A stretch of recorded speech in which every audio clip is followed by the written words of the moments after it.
Le jour où mon ex-compagnon a regardé droit dans les yeux la juge et a déclaré d'un ton posé: « Elle est instable. Elle ment à notre fille. Je veux la garde exclusive. » J'ai senti l'air quitter mes poumons comme si on m'écrasait la poitrine. Il l'a dit comme s'il énonçait une évidence, sans colère, sans nervosité, comme s'il faisait une simple remarque. Et la juge, elle avait l'air de le croire. Je voulais réagir, parler, pleurer, hurler, expliquer. Mais aucun son n'est sorti. Je suis restée là, figée sur cette chaise rigide de la salle d'audience, le cœur au bord de l'explosion, incapable de bouger, pendant que l'homme qui m'avait autrefois juré de m'aimer me peignait en menace pour l'être que j'aime plus que tout, ma fille. Juste derrière moi, Léonie, 7 ans, serrait la main de ma mère, Madame Delmas. Elle me fixait, ses grands yeux bruns écarquillés, terriblement calmes. Elle avait tout vu, elle avait tout compris. J'étais en train de couler à pic et personne ne lançait la moindre bouée. Julien, mon ex-mari, portait un costume bleu nuit, bien repassé, comme s'il allait donner une conférence prestigieuse. Posé, impeccable, parfaitement préparé. Le même homme qui, 2 ans plus tôt, me hurlait dessus dans la voiture parce que j'avais oublié la sauce dans sa commande, était maintenant assis là, devant une juge, à jouer le rôle du père modèle. Il avait toujours été charmeur. C'était ça le problème. La juge s'est tournée vers moi et m'a demandé si j'avais quelque chose à répondre. J'ai ouvert la bouche. Rien. Juste un souffle tremblant. Mon avocat, maître Vallon, m'a jeté un regard inquiet, sans dire un mot. La salle d'audience était silencieuse, comme suspendue. Mes mains tremblaient. Je sentais que j'étais en train de perdre ma fille. Et personne ne voyait ce qui se passait réellement. Puis j'ai entendu une voix. Petite, claire, droite. Celle de Léonie. Madame la juge, j'ai une vidéo. C'est le téléphone de papa. Je pense que vous devriez la voir. Tout s'est figé. Les gens se sont retournés. L'huissier a levé un sourcil. Le visage de Julien s'est vidé de toute couleur. Et pour la première fois de la matinée, la juge Dubreuil a eu l'air surprise. Léonie s'est levée. Elle tenait encore sa tablette scolaire rose entre ses 2 mains. Elle n'a pas pleuré. Elle n'avait pas peur. Elle était plus courageuse que je ne l'avais jamais vue. Elle a pas la marché jusqu'au bureau de la juge, a traversé les bancs de bois et passé devant l'homme qui tentait de nous séparer et a tendu sa tablette. Je ne savais même pas qu'elle l'avait prise. Je ne savais pas qu'elle avait enregistré quoi que ce soit. Et encore moins sur le téléphone de Julien. Mais à ce moment précis, j'ai compris. Quelque chose venait de basculer. La juge a pris la tablette. « Qu'est-ce que c'est » a-t-elle demandé. Léonie a répondu, d'une voix calme mais assurée. « C'est de samedi soir. Papa pensait que je dormais. Mais j'étais réveillée. Il disait des choses. Il était très en colère. Et je me suis dit, peut-être que si vous ne croyez pas maman, vous croirez papa. » Mon cœur s'est brisé en deux. Ma fille venait de faire ce que je n'avais pas réussi à faire. Elle s'était levée. Elle avait dit la vérité. Et soudain, cette salle d'audience, ce lieu où je m'étais sentie minuscule, lui appartenait.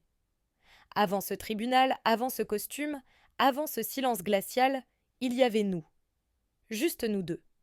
Notre petit appartement de Fontenay n'était pas grand.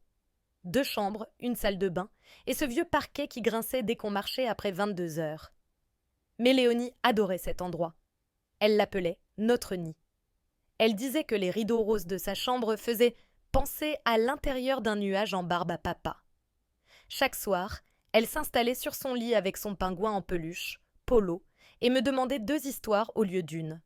Je disais toujours oui. Je travaillais depuis chez moi comme graphiste freelance. Cela payait juste assez pour qu'on tienne. Ma mère vivait à quelques rues de là. Elle m'aidait à garder Léonie quand j'avais des délais serrés. Ce n'est pas le genre de mère à dire les choses comme dans les livres, mais elle est toujours là. Elle débarque avec des lasagnes sans prévenir, frotte ma salle de bain quand j'ai le dos tourné et me glisse en douce. « Tu t'en sors mieux que tu ne le crois, Lucie. » Et pendant un temps, je l'ai cru. Léonie avait 7 ans, vive, sensible et d'une lucidité qui déstabilisait souvent les adultes. Elle posait des questions qu'on aurait préféré éviter. Une nuit, elle m'a surprise en train de pleurer dans la cuisine. Elle n'a rien dit. Elle est juste allée chercher sa couverture et me l'a mise sur les épaules. C'était le genre d'enfant qu'elle était. Notre rituel préféré, c'était le bocal à vérité. Je l'ai instauré juste après la séparation. Je lui ai dit que chaque fois qu'elle aurait une question ou une pensée un peu effrayante ou bizarre, elle pourrait l'écrire et la glisser dans le bocal. On en piochait une chaque soir. Certaines étaient drôles. Pourquoi les gens ronflent? D'autres faisaient mal. Est-ce que papa m'aimera encore si je reste avec toi? Je lui ai toujours répondu franchement. Toujours. Même quand ça piquait. Le divorce n'a pas été propre. Julien voulait garder le pouvoir, plus que la garde. Sur le papier, on avait la garde partagée. Mais en réalité, il grignotait du terrain. Il critiquait chaque décision que je prenais, ce que je lui donnais à manger. Le moindre retard, même de 2 minutes. Et les week-ends où elle était chez lui, Léonie revenait renfermée, silencieuse. Parfois, elle ne me parlait pas avant le mardi. J'en ai parlé à mon avocat. Mais Julien savait se montrer sous son meilleur jour. Ancien athlète universitaire devenu responsable commercial, il avait toujours une blague en poche, retenait le prénom de chacun. Il portait la confiance comme une chemise sur mesure.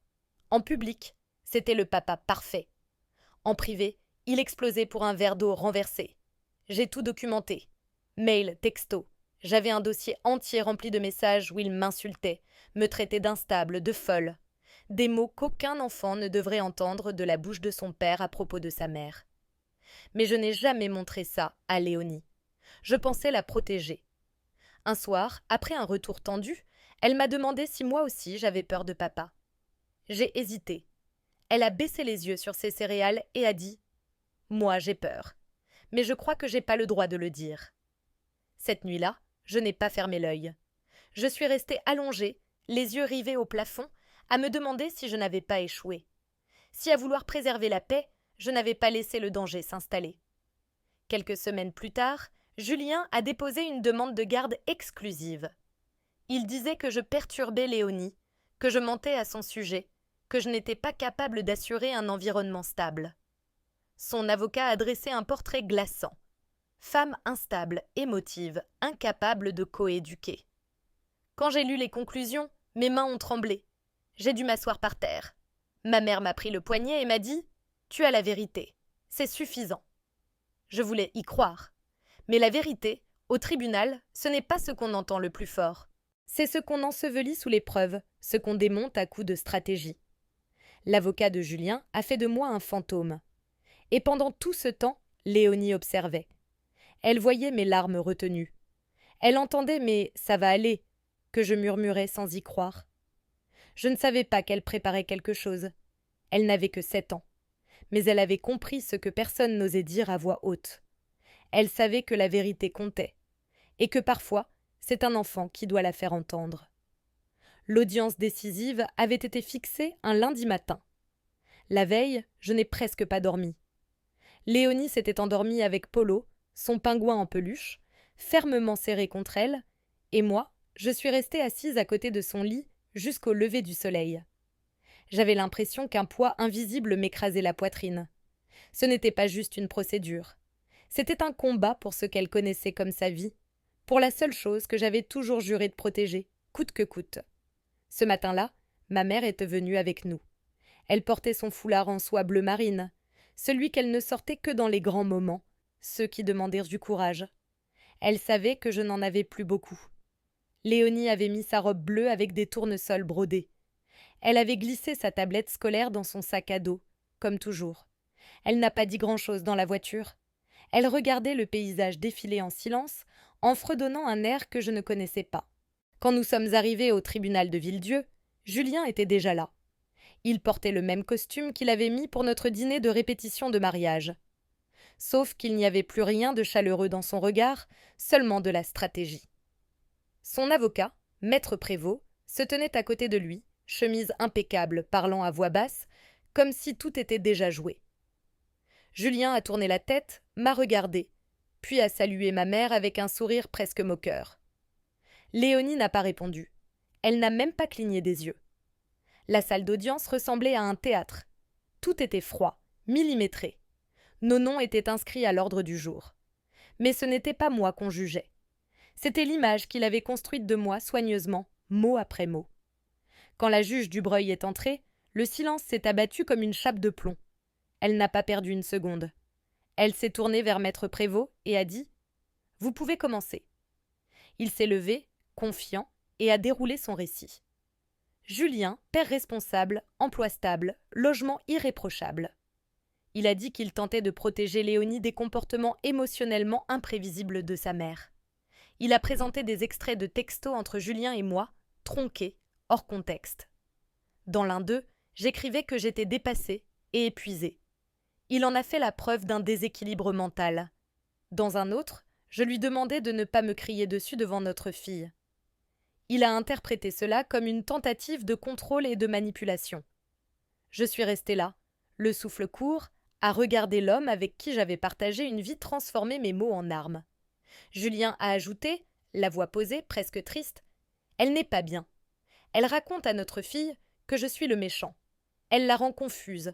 Elle lui fait peur. Je ne fais pas ça par vengeance. Je veux juste la protéger. » Le mot « protéger » m'a frappé comme une gifle. La juge m'a regardée. « Madame Lemoine, souhaitez-vous réagir ?» J'ai tenté d'ouvrir la bouche, mais encore une fois, rien. Les mots cognaient dans ma poitrine, prêts à sortir, mais ma gorge s'était refermée. Mon cœur battait à tout rompre. Je l'ai regardée, Léonie qui balançait doucement ses pieds en silence. Elle m'a adressé un regard que je n'oublierai jamais. Inquiet, mais solide. Mon avocat a bredouillé une réponse sur ma résilience émotionnelle, sur la normalité du stress en parentalité solo. Mais ça ne suffisait pas. Ça ne disait rien de la vraie histoire. Personne n'a parlé des appels téléphoniques où Julien me hurlait dessus alors que Léonie était dans la pièce. Personne n'a évoqué les nuits où elle recommençait à faire pipi au lit après ses week-ends chez lui. Tout cela avait été soigneusement gommé. La juge a hoché la tête, pris quelques notes. Puis Julien s'est levé à nouveau. « Madame la juge, je demande officiellement la garde exclusive. Je suis convaincue que ma fille est en danger émotionnel. Le partage de garde n'est plus dans son intérêt. » J'ai senti le monde se refermer sur moi. Je serrais les accoudoirs, incapable de respirer normalement. Je ne savais plus comment la protéger. Et c'est à ce moment précis que Léonie a lâché la main de ma mère. Elle s'est levée et a avancé, toute seule. Elle n'a pas demandé la permission. Elle n'a pas hésité. « Madame la juge, a-t-elle dit, j'ai une vidéo, c'est le téléphone de papa. Je crois que vous devez la voir. » Le silence a été total. Julien a blêmi. Ma mère a poussé un léger cri de surprise.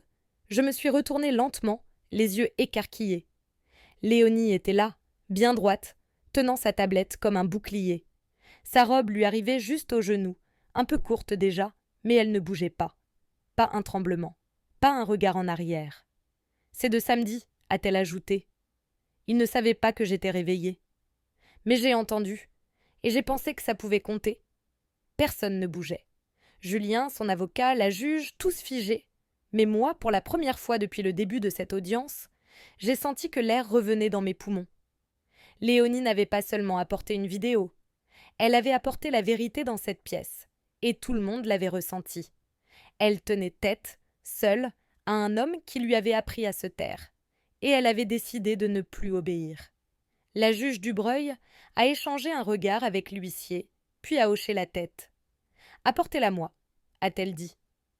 Léonie s'est avancée sans un mot, les épaules bien droites, la démarche assurée, et a tendu sa tablette à l'huissier, qui l'a transmise à la juge. Le silence dans la salle était tendu comme un fil de rasoir. Julien avait la mâchoire crispée, les lèvres pincées, le regard rivé sur l'écran. Son avocat, lui, semblait hésiter entre la panique et l'incrédulité. La juge a incliné l'écran vers elle et a appuyé sur « Lecture ».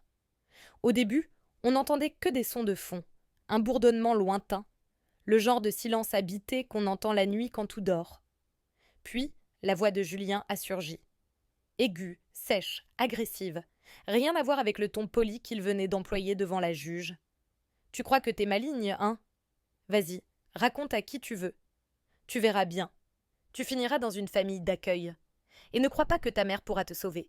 Elle vaut rien. » On entend un meuble racler le sol, un bruit de vaisselle, puis, très doucement, la voix de Léonie, presque un souffle.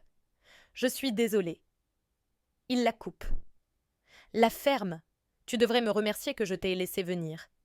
Si tu dis un seul mot, je te jure. » La juge a mis sur pause. Elle n'a rien dit tout de suite.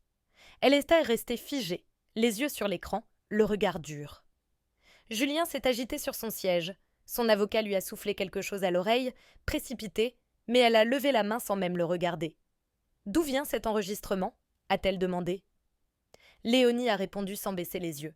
« Il avait laissé son téléphone sur le canapé. J'ai entendu ses cris. J'ai eu peur. Alors j'ai enregistré.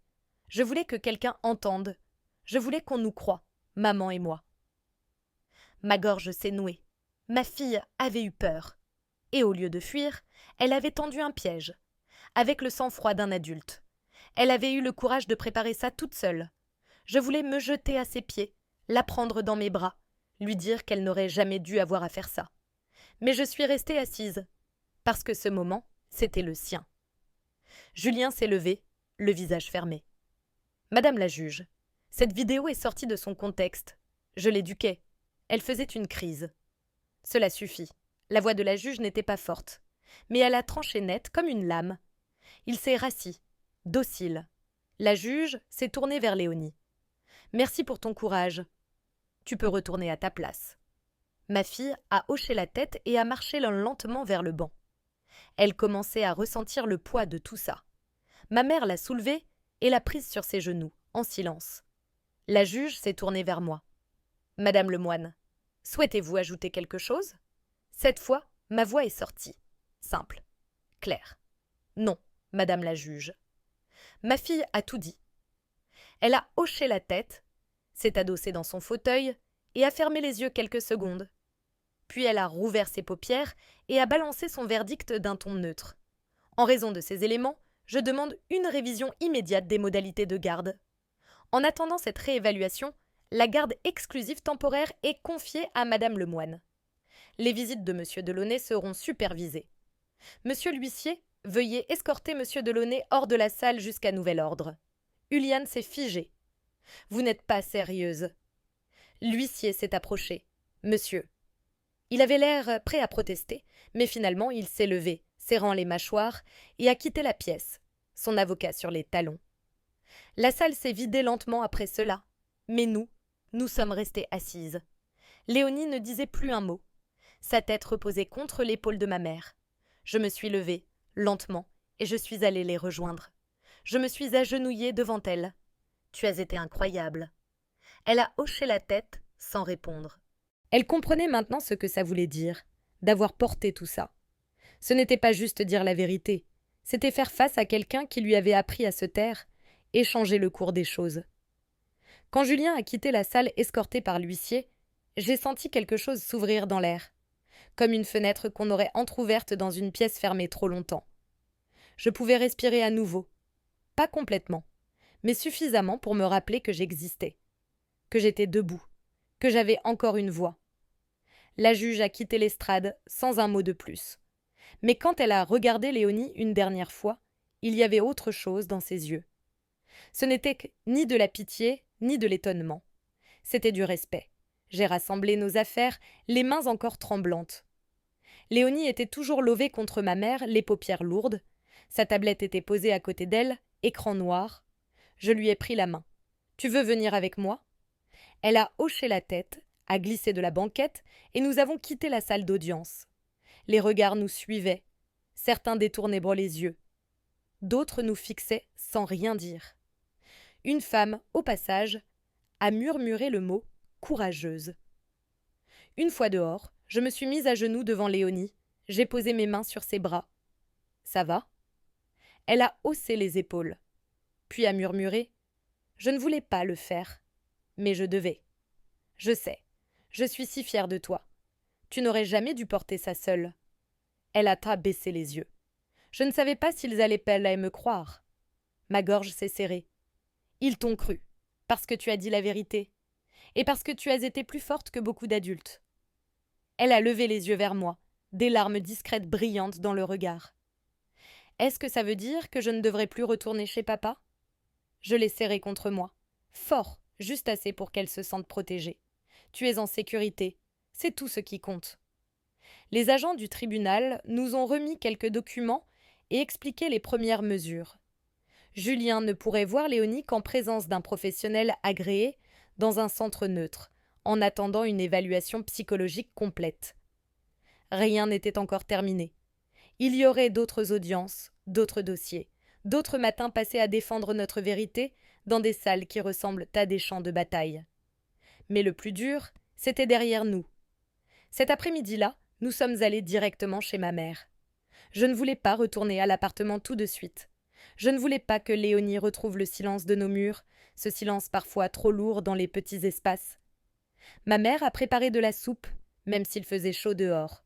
C'est ce qu'elle fait les jours où tout déborde. Elle dit que remuer une marmite, c'est une manière de garder la tête hors de l'eau. Léonie était assise à la table de la cuisine, une boîte de crayons devant elle. Elle dessinait sans parler. Moi, j'étais affalée sur le canapé, remplissant encore des formulaires pour le juge et les services sociaux. À un moment, elle s'est levée, a marché vers moi et m'a tendu une feuille.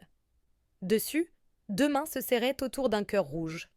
En dessous, elle avait écrit en lettres irrégulières « La vérité, c'est du courage ». J'ai pleuré. Pas en silence, pas discrètement, des larmes franches. Pas celles qu'on cache, mais celles qui viennent quand la douleur a enfin trouvé une sortie. Elle ne m'a pas parlé. Elle s'est juste assise contre moi et a posé sa tête sur mon bras. Ce soir-là, avant de dormir, j'ai ressorti le bocal à vérité. Il avait pris la poussière. Je l'ai posé sur mes genoux pendant que Léonie s'installait sur son lit. « Tu veux commencer ?» Elle a secoué la tête et a désigné un petit mot plié tout en haut. Je l'ai ouvert, j'ai lu à voix haute.